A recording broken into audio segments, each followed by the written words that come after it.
बिस्मिल्लाहिर्रहमानिर्रहीम, अस्सलाम वालेकुम। मैं हूं शाहिद सकलैन और आप देख रहे हैं मेरा यूट्यूब चैनल। आज 29 जुलाई है और जुम्मतुल मुबारक का दिन है। आज की ये वीडियो जो है ये बड़ी हैरान कुन एक जो है वो बात हुई है, उसके हवाले से है कि आज अली काज़मी साहब जो उस मग़विया बच्ची के वालिद हैं, ज़हीर के सहूलतकार जो इसके साथ फैसिलिटेट कर रहे हैं, कुछ सहूलतकारों को लाहौर से बाकायदा तौर पे गाइडलाइंस दे के कराची भेजा गया है। उनमें से एक सहूलतकार ने अली काज़मी साहब के घर के ऊपर बाकायदा तौर पे हमला किया है और ख़वातीन को हरासा किया है। मैं ये बात वैसे नहीं कर रहा क्योंकि इसकी CCTV फुटेज अली काज़मी साहब की जो फैमिली है उनके मुताबिक उनके पास मौजूद है और वो इसके ऊपर बाकायदा एक्शन करने जा रहे हैं। ये स्टोरी है क्या, ये मामला हुआ क्या है, आज की एक वीडियो के पहले हिस्से में आपको ये चीज़ बताऊंगा और आगे चल के जो है आपको बताऊंगा कि पुलिस ने आज जो है बाकायदा तौर पे जो नए तफ्तीशी अफसर हैं उन्होंने अपनी पहली प्रोग्रेस रिपोर्ट जो है वो जमा करवाई है अदालत में और उस प्रोग्रेस रिपोर्ट में किस तरह उन्होंने बयान किया है कि शब्बीर और ज़हीर जो हैं ये क्या कुछ कर रहे हैं, क्या इन्होंने तफ्तीश के दौरान बताया। वो तफ्तीश का जो है कुछ हिस्सा, ये 3 सफ़ात पर मुश्तमिल प्रोग्रेस रिपोर्ट है, लेकिन मैं आखिरी सफ़े में से आखिरी पैराग्राफ आपको इस वीडियो में बता पाऊँगा। बाकी कोशिश करूँगा अगर आप लोग कहेंगे तो इस प्रोग्रेस रिपोर्ट पर पूरी अलग से एक वीडियो करके आपके सामने रखूँगा। सबसे पहले तो जी जो आप मुझे आज जो बात पता चली है वो बड़ी जो है और ख़तरनाक इसलिए है कि ज़ाहिरी बात है हम भी सहाफ़ी हैं और हमारी ये कोशिश होती है कि हम हर पार्टी का या हर जगह पे जाके इंटरव्यू करने की कोशिश ज़रूर करते होते हैं, लेकिन अगर हमें आगे से जवाब दिया जाए कि नो कमेंट्स या हम नहीं करना चाहते तो हम इस चीज़ को छोड़ देते होते हैं। ये आपने हमारे जो सहाफ़ी दोस्त कराची में मौजूद हैं उनकी रिपोर्टिंग के दौरान भी देखा होगा कि अगर उन्हें कोई कहता है कि नो कमेंट्स या मैं इंटरव्यू नहीं देना चाहता तो हम उसकी जान छोड़ देते हैं और उसको स्ट्रेस नहीं करते हैं या उसके पीछे नहीं पड़ जाते हैं। अब सूरत हाल ये हुई है जी कि आज अली काज़मी के घर के दरवाज़ा नॉक हुआ और नॉक हुआ तो उनकी छोटी बहन यानी अली काज़मी साहब की जो सिस्टर हैं, उस मग़विया बच्ची की जो छोटी फूफो हैं, वो दरवाज़े पर अंदर से आई और उन्होंने बाकायदा तौर पे पूछा कि जी कौन है और क्या काम है, क्योंकि उनको आपको पता थ्रेट्स भी हैं, CCTV कैमरास भी उन्होंने लगा दिए हैं, बहुत कुछ हुआ। पहले भी एक शख्स आया था, आपने वो CCTV फुटेज भी देखी होगी, तो ज़ाहिर है वो लोग केयर कर रहे हैं, उनको पुलिस ने भी कहा कि आप बहुत केयर करें। तो उनने दरवाज़े से पूछा कि आप कौन है, तो उस शख्स ने कहा कि जी मैं अली काज़मी से मिलना चाहता हूँ और मैं उनका इंटरव्यू करना चाहता हूँ। जिसके ऊपर जो बहन थी छोटी, उन्होंने कहा कि जी अली काज़मी साहब अवेलेबल नहीं हैं और आप जो है चले जाएं, अली काज़मी साहब घर पे नहीं है, वो नहीं मिलना चाहते, ही इज़ नॉट अवेलेबल। तो उसके ऊपर इस शख्स की तरफ से जो है बाकायदा तौर पर स्ट्रेस किया गया कि नहीं, मैंने हर हाल में मिलना है, मैंने अंदर आना है, मैंने बात करनी है, मुझसे बात करें। तो उसके ऊपर उनकी बहन ने, जो अली काज़मी साहब की छोटी बहन है, उन्होंने बाकायदा तौर पे 3-4 दफ़े से कहा कि जी आप चले जाएं, हमने कोई इंटरव्यू नहीं दे रहे। अगर आपने कोई बात करनी है, कोई इंटरव्यू करना है तो हमारा लॉयर मौजूद है, हमारे लीगल टीम मौजूद है, जिब्रान नासिर साहब वगैरह, आप उनसे बात कर लें, वो आपको इस चीज़ का जो भी आपने सवाल करना है उनका जवाब देंगे।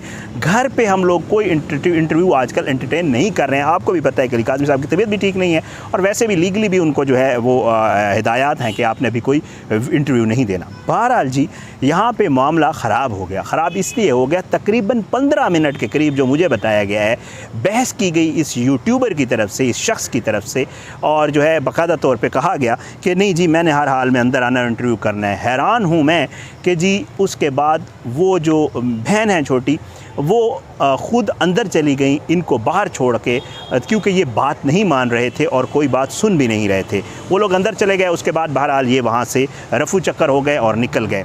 ये मामला जो है ये बड़ा ख़तरनाक इसलिए है, ज़ाहिरी बात है कि यहाँ से कुछ लोगों को बाकायदा तौर पे आपने वीडियोज़ में भी देखा है कि वो माइक लेके, कैमरा लेके किस तरह पीछे भागते हैं, गाड़ियों से, पुलिस की गाड़ियों से लटकते हैं, कोशिश करते हैं कि किसी तरह ज़हीर और उसकी फैमिली से बात की जा सके। मैंने ये वाला रवैया उस दिन जिब्रान नासिर जब प्रेस कॉन्फ्रेंस करने आ रहे थे तो इस शख्स ने अपनी एक वीडियो भी लगाई है। जिब्रान नासिर को ये कह रहा था कि जी आपने वो सवाल सुना होगा कि जी कौन इंजेक्शन लगाता रहा है, कौन दवाइयाँ मग़विया का वो किया गया, अगवा का कहा गया, आप साबित नहीं कर सके। इस शख्स ने उस दिन जिब्रान नासिर के साथ बाकायदा तौर पे बदतमीज़ी की है। इसको हम अखलाक से गरी हुई हरकत या बदतमीज़ी कह सकते हैं। आज इसी शख्स की तरफ से इसका जो मुझे नाम पता चला है, क्योंकि इसने बाकायदा तौर पे अपना बताया है वहाँ पे कि जी फैसल मेरा नाम है और इसके जो यूट्यूब चैनल है, क्योंकि मैं तो खैर इसका यूट्यूब चैनल देखा नहीं है, मैं उसका नाम आपको शायद पढ़ के सुना देता हूँ। ये है जी ये इसका यूट्यूब चैनल है आप टीवी के नाम से, कि आप टीवी है। ये फैसल सूरी नाम है जी इसका। और ये शख्स जो है ये बाकायदा तौर पे सहूलतकार है, इन्हीं में से जो यहाँ पे सहूलतकार मौजूद हैं, उन्हीं में ले इनको भेजा है और ये वहाँ पे मौजूद हैं कराची में, ये और एक और शख्स हैं, वो दोनों। तो ये आज वहाँ पे गया, इसने बदतमीज़ी किया है, बाकायदा तौर पे हरास किया है और ये एक एक्शन किया गया है ज़हीर के सहूलतकारों की तरफ से। अब क्या कर रहे हैं अली काज़मी साहब वगैरह जो है इसको बाकायदा तौर पे, एक तो ये एथिक्स की खिलाफ वर्जी है, मॉरली ठीक नहीं है, क्योंकि हमारे यहाँ मसला ये हो गया कि कुछ लोग जो ऐसे हैं जिन्होंने यूट्यूब चैनल बनाए ही इसी मकसद के लिए हैं और उन्होंने अभी बनाए हैं, इसी केस के ऊपर बनाए हैं। दूसरा ये है कि उन्होंने कभी किसी चैनल में या किसी जगह पे काम नहीं किया, ना कहीं प्रॉपर रिपोर्टिंग किया, उनको एथिक्स का पता नहीं है कि रिपोर्टिंग कैसे की जा सकती है। तो अनएथिकल चीज़ें जितनी हो रही हैं ये उन लोगों की वजह से हो रही हैं। बहरहाल जी उन्होंने कहा है कि जी ये इस तरह का ज़ाहिर बात है जो गंद शुरू हो गया है, इस तरह की जो मामलात शुरू हो गए हैं, इसके ऊपर जो है हैरान है। और दूसरा ये, एक तो अखलाकियात इजाज़त नहीं देती, दूसरा वो लीगल इसके ऊपर बाकायदा तौर पे अली काज़मी साहब वगैरह जो इस लीगली इसके ऊपर परसू करेंगे। ये एक बड़ा ख़तरनाक आज वाक़या हुआ है और अब ये लोग यूट्यूब से निकल कर अली काज़मी के घर तक पहुंच गए और वहाँ पे ये अपना मामला करने की कोशिश कर रहे हैं। अब दूसरा मामला है जी प्रोग्रेस रिपोर्ट। आज पहले जो तफ्तीशी अफसर हैं जिन्होंने अब ज्वाइन किया, उनकी तरफ से पहली प्रोग्रेस रिपोर्ट जमा करवाई गई है। 3 सफ़ात पर मुश्तमिल ये रिपोर्ट है, मेरे पास मौजूद है। लेकिन उसमें एक चीज़ जो आपको बताने वाली है वो ये है, वो पूरी एक लंबी तरह प्रोग्रेस रिपोर्ट है, लेकिन एक खुलासा जो है एंड पे जो एक पैरा है ये मैं आपके सामने पढ़ के सुना देता हूँ कि किस तरह ये लोग मकाम एक जगह पर झूठ बोलते रहें और वो झूठ अब जब ये इंटेरोगेट हो रहा है तो इनकी बातें आपस में नहीं मिलती हैं। एक कहता है ये हुआ, दूसरा कहता है वो हुआ, और फिर एक दूसरे की बातों की नफ़ी करते हैं, जिससे केस में ये पता चल रहा है कि ये प्लान जो किया गया था एक ही पेज पे ये लोग नहीं हैं। उसमें पढ़ के सुना देता हूँ जी। अच्छा, इन्वेस्टिगेशन ऑफिसर साहब लिखते हैं कि जी मगविया जो है हमने उसको यहाँ फ़लाँ जगह भेज दिया और इस बाबत रिपोर्ट जो है वो भेज दी। एंड पे वो लिखता है सईद साहब जी आखिरी उसमें लिखते हैं कि इस दौरान मोरखा 25/7/2022 मुकदमा हाजा के नामजद मुलज़मान ज़हीर अहमद वल्द मुनीर अहमद और शब्बीर अहमद वल्द मुनीर अहमद को जो है अदालत ज़िला ईस्ट कराची से मुकदमा हाजत में अपनी अबूरी ज़मानत उन्होंने हासिल की और शामिल तफ्तीश हुए, जिनको मैंने DSP ने इंटरोगेट किया। दौरान इंटरोगेशन मुलज़म शब्बीर अहमद व मुनीर अहमद ने रोज़ वक़ुआ यानी 16/4/2022 को अपने भाई के साथ कराची जो है वो उस बच्ची को लेने आने का एतराफ़ किया, जबकि मुलज़म ज़हीर अहमद अपने बयान में रोज़ वक़ुआ कराची में मौजूद होने की तरदीद कर रहा है। शब्बीर कहता है ज़हीर मेरे साथ आया था मगविया को लेने के लिए और जो ज़हीर है वो इस चीज़ की तरदीद कर रहा है, वो कहता मैं आया ही नहीं था।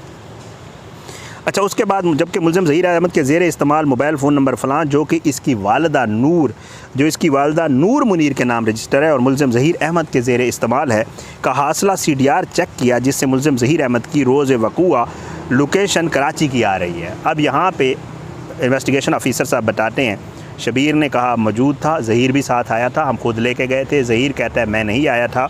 इन्वेस्टिगेशन ऑफिसर साहब कहते हैं CDR चेक की, वो नंबर जो ज़हीर इस्तेमाल करता है वो इसकी मां के नाम पे है, उस CDR के मुताबिक ज़हीर कराची में मौजूद था और इसकी लोकेशन जो है ज़हीर अहमद की लोकेशन नूरियाबाद तक पाई गई। इसके बाद इसने शायद अपना मोबाइल नंबर बंद कर दिया और शायद व्हाट्सएप के ज़रिए मोबाइल शब्बीर के साथ राब्ते में रहा और मगविया के साथ भी राब्ते में रहा। मुलज़म शब्बीर अहमद के मोबाइल नंबर फ़लाँ जो कि मुलज़म शब्बीर अहमद के नाम पर रजिस्टर है के हासिला CDR का मुताला किया, जिससे मुलज़म शब्बीर अहमद की लोकेशन जो है वो कराची में होना पाई 16 जुलाई वाले दिन भी। अच्छा, और मुलज़म शब्बीर अहमद ने 16 को अपने भाई ज़हीर अहमद के हमरा जो है वो मगविया को लेने कराची आने का एतराफ़ किया।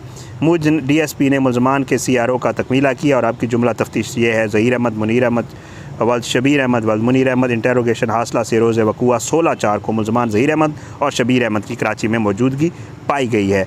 अच्छा, इसमें बहुत सी और भी चीज़ें हैं। ये जो प्रोग्रेस रिपोर्ट है इसमें बाकायदा तौर पे वो चीज़ें तस्लीम की गई हैं जो अली काज़मी साहब का बाकायदा पहले दिन से मौक़िफ़ है। बच्ची को मगविया लिखा गया है, माइनर भी लिखा गया है, उसमें जो दफ़ात लगाई गई है उनका भी ज़िक्र, बहुत लंबी एक जो रिपोर्ट है। तो एक ये चीज़ इस इन्वेस्टिगेशन से सामने आ रही है कि ये दोनों या ये सारे जितने भी हैं माँ समेत जितने भी इस केस में शामिल हैं ये सारे झूठ बोल रहे हैं। इनकी माँ ने उस दिन भी प्रेस कॉन्फ्रेंस में बैठ के झूठ बोला है कि बच्ची खुद आई थी, हालांकि उसको पता है इंटेरोगेशन में ये चीज़ें सामने आ चुकी हैं। और उसके साथ तो उसके सहूलतकार भी मौजूद होते हैं, एक खातून और एक वकील। उनके वाले से बाकायदा एक दरख्वास्त आई है, तो अब उनका मैं नाम ले लिया करूँगा क्योंकि अब वो इस केस में बाकायदा पार्टी बन गए। मैं पहले नाम नहीं लेता था क्योंकि मैं सीधी सी बात है, मैं इनडायरेक्टली आप लोगों को बता देता था। अब क्योंकि उनके ख़िलाफ़ एक दरख्वास्त आ गई है तो वो अब पार्टी बन गए हैं। अब उनके ख़िलाफ़ वो अब ज़हीर की पार्टी है।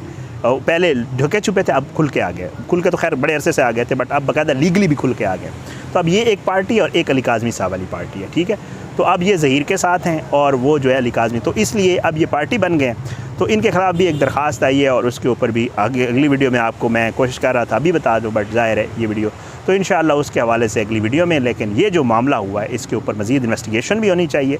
ऐसे अखलाक से गिरे हुए, ऐसे नाबल्द, ऐसे लोग जिन्होंने कभी किसी टीवी चैनल के साथ, किसी अखबार के साथ कहीं सहाफ़त नहीं की, दूसरों के घरों में कैमरा लेके और माइक लेके घुसने की जो कोशिश करते हैं, उनके ख़िलाफ़ कार्रवाई भी होनी चाहिए और उनको जो है बताना भी चाहिए। मैं तो खैर ये सोच रहा हूँ कि ऐसे लोगों को, जैसे वो घर पे आया था, तो अगर घर पे कोई मर्द होता तो उसको चाहिए था उसको अच्छे तरीके से डील करता, ताकि उनको पता चलता कि किसी के घर जब जाते और आगे से जवाब मिले कि घर पे कोई नहीं है तो फिर वापस आ जाया जाता। तो ये नहीं किया जाता कि 15 मिनट अगलों से बहस करके कहा जाए कि दूसरों को आप इंटरव्यू देते हैं, हमें क्यों नहीं देते।